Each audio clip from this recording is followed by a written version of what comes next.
노상원이란 이름이 이제 갑자기 언론에 굉장히 많이 등장하고 있는데요. 검찰이 12.3 불법계엄 선포문 포고령 계엄 관련 문건을 노상원 전 정보사령관이 작성했을 가능성이 있다고 보고 수사를 진행 중이라고 한겨레 단독 기사로 지금 이틀에 걸쳐서 계속 나왔습니다. 어떻게 보고 계세요? 이거 평론가님이 좀 설명해 주시죠. 지금 보니까 우리는 뭐 계엄 상황에서만 노상원이 개입됐을 것이다. 그리고 주연이 아니라 조연급이다라고 인식을 하고 있었는데 사실은 김용현 전 장관 이상의 역할을 했던 것이 아닌가라는 생각이 들어요. 그리고 최근에 전 이상한 게 일단 검찰이 이거 2월 11일 날 이 보고서 수사 보고서를 작성했는데 지금 5월 20일 날 확인된 거 아닙니까?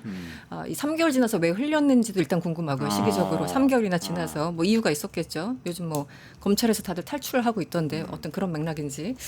노상원 관련해서 경찰도 수사하고 검찰도 수사했는데 보니까 최근이 아니라 2020년 혹은 2021년 경부터 작성된 것으로 추정되는 그 파일들을 많이 이제 가져왔다는 네네네. 거죠. 그래서 뭐 YP가 아무래도 뭐 윤석열 프레지던트 그 준말인 것 같긴 한데 그때 검찰총장이었던 때 네, 아니에요? 네 맞습니다. 그러니까 검찰총장에 있을 때 그리고 언제 나와야 되는지 그리고 2021년에 있었던 그 서울시장 재보궐선거 그 이전에 뭐 나와야 된다 뭐 여러 가지 이제 문건들에 드러나는 그 발자취들이 있어요. 뭐 제안 내지 뭐 아이디어 이런 것들인데 뭐 전반적으로 완전히 일치했던 건 아니지만 상당 부분 그래도 맞아 떨어져가는 부분이 있었다라는 것이죠. 그러니까 꽤 관계가 오래됐다. 그리고 그때 그 이 노상원 씨 블랙박스에서 나온 것 같은데 그 지인하고 통화하는 내용이 또 공개가 됐어요. 일종 녹취록이. 그런데 거기 대화에서 그런 얘기를 합니다. 12월 1일 날인가 그랬었는데 작년에 윤석열 안 지가 한 4, 5년 혹은 3, 4년쯤 됐다. 그리고 나는 비선으로 일하고 있다라고 얘기를 해요. 그러니까 자기 차라는 사적인 공간이니까 사실 굉장히 편하게 얘기를 네네네. 누군가한테 했을 거지 않습니까? 그런 얘기를 하면서 내일이면 뭐 며칠 뒤면 내가 무슨 일을 하는지 알게 될 거야. 그게 계엄 전날인가 전전날인가 대화였거든요. 그러니까 제가 이 말씀을 드린 이유는 노상원은 굉장히 오랫동안 그 윤석열 근처에 있었던 사람이고 마치 명태균처럼 그리고 굉장히 많은 일에 개입했으며 그래서 결국 그 70페이지에 달하는 그 무시무시한 노상원 수첩이라는 노상원 게 수첩이 있잖아요. 네네. 그 연결돼서 생각을 해보면 우리는 그 내용들이 너무 과장되고 너무 잔인해서 사실 믿기가 수첩이 이제 힘들잖아요. 기업이 있기 가물가물한데 다 연평도로 싣고 가가지고 뭐 거기 여의도 고기밥이 되게 한다 뭐 이런 거죠. 맞아요. 여의도에서 30에서 50명 수거한다. 언론 쪽 이게 우리 박영식 에디터 같은 이 언론 쪽 100명에서 200명 수거하겠다. 아니 저는 이름이 없어요. 거론되지 않았지만 네. 민노총 전교조에서 어용 판사도 있었어요. 1차 수집 대상으로 500여 명을 500명 1차. 네, 500여 명으로 써 있었습니다. 그리고 그 구체적으로 나와요. 이게 강원도 이쪽 그러니까 북쪽에 있는데 오음리, 현리, 인제, 강원도, 화천 이런 데를 쭉 얘기하면서 체포 대상자 수용할 장소로 적시돼 있고요. 그리고 막산에 잠자리 폭발물 사용 이런 얘기도 있었습니까? 자고 있는데 거기서 이제 폭발물을 사용하자는 거예요. 다 몰살시킨다는. 몰살시킨다는 거죠. 확인 사살 필요, 교도소 한 곳을 통째로 수감 음식물, 급식, 화학, 약품 등등 쓰면서 이렇게 단어로 돼 있어서 전체 문장이 완성된 건 아닌데 한마디로 살해할 수 있는 계획을 추정해 볼 수 있는 문구들 가득 차 있었습니다. 그 70페이지에 아주 일부만 보도된 게 이런 정도예요.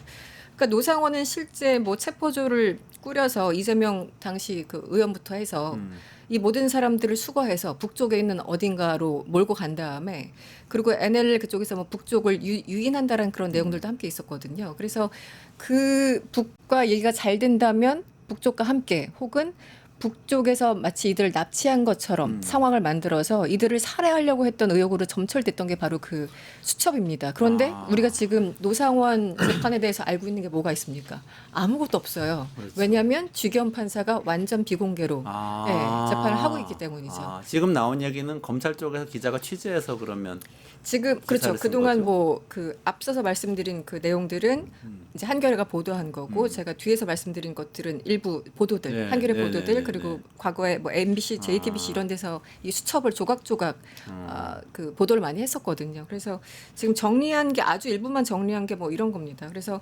북한 측에 무엇을 내줄 것이고 접촉 시 보안 대책은 어떻게 하나 이런 내용들이 적혀 있었습니다. 그래서 우리가 그냥 해프닝이 정말 아니라 네. 사람들이 목숨이 정말 없어질 만큼 위험한 수위에 있었고 그런데 그 중요한 지금 재판을 아무도 모르게 진행하고 있다는 것 자체가 그러네요. 이거는 굉장히 위험하죠. 네. 그러니까 정리를 하자면 노상원이라는 사람이 그 수첩을 내놨다고 했을 때 우린 다 이런 황당한 정신없는 사람이 있나 이렇게 생각을 했는데 그게 아니고 이 사람이 2020년부터 윤석열 씨가 검찰총장을 어떤 방식으로 그만두고 대구에 가서 어떤 연설을 하고 다 계획을 짜고 있었던 사람이고 그리고 계엄과 관련된 포고령 등등 중요한 문서들을 작성한 사람이라는 것이 드러나고 있기 때문에 그 수첩도 사실은 실제로 실행하려던 계획이라고 추정할 수 있다. 그렇죠. 이렇게 그리고 되는 거죠. 이게 이제 어쨌든 언론 보도로 확인된 내용의 소스가 특별수사본부 쪽에서 나온 수사 보고서를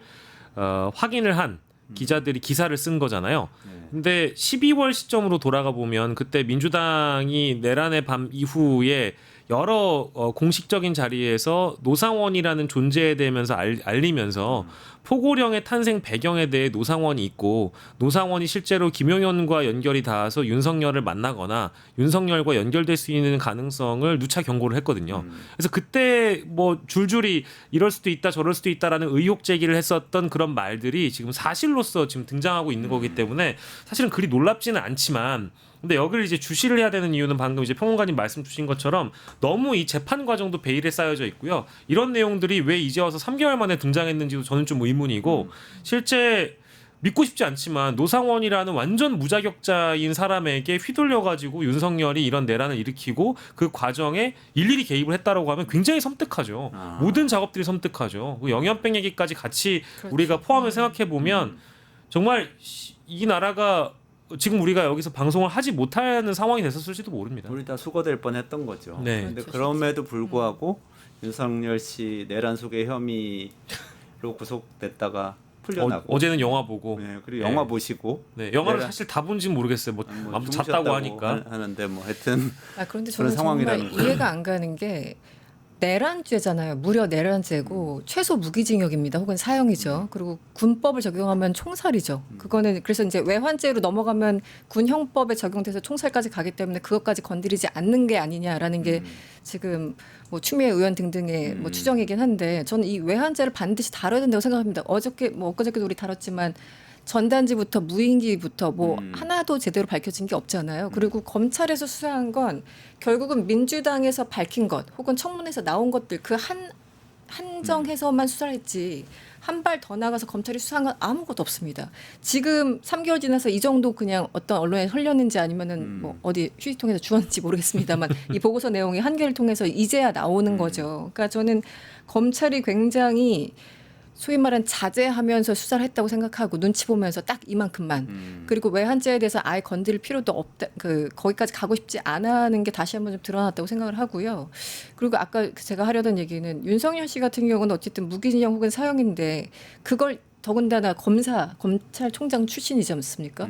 그런데 어떻게 졸 수가 있어요? 재판장에 가서. 저는 사람의 심리가 그러니까 정말 믿는 구석이 있지 않으면은 저렇게 할 수는 없는 믿는 거잖아요. 구석이 있을 수 있다. 네. 아니 뭐 합법적으로 탈옥한 사람이니까 이제 어떤 일이 벌어져도 우린 더 이상 놀라진 않을 텐데 믿는 구석이 없다면 저렇게 졸 수 있지는 않을 것이다라는 생각이 계속 맴돌면서 계속 찜찜한 겁니다. 아니, 네, 이성윤 어떤 의원도 상황이든. 얘기했는데 네. 반드시 재구속해야 된다. 뭐 네.